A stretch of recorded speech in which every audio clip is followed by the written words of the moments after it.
ఒక మాట గుర్తుపెట్టుకోండి, యథార్థంగా రెక్కల కష్టాన్ని నమ్ముకున్నవాడు గుప్పెడు మెతుకులు తిని ఆనందంగా ఉండగలడు. గుర్తుపెట్టుకో. నువ్వు సంపాదించినది నువ్వు యథార్థంగా సంపాదించి దేవుడి మీద అనుకుంటే నీ సంపాదన, మళ్ళీ చెప్తున్నాను, దేవుడు చెమ్మట కూడా పట్టనవ్వకుండా కాపాడు. అడ్డంగా ఎదిగిపోవాలి. ఆడినెత్తి మీద 10 రూపాయలు, ఈడినెత్తి మీద 10 రూపాయలు, అక్కడ 100 ఇక్కడ 100, దుర్మార్గమైన దుర్వ్యాపారాలన్నా చేసి ఏదోలా ఎదిగిపోతాడంటే ఎలా ఎదిగిపోతావు?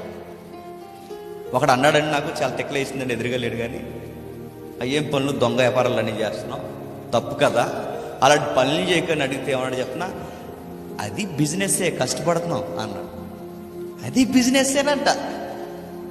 దొంగ పనులు చేయడం బిజినెస్ అంటారు దాన్ని.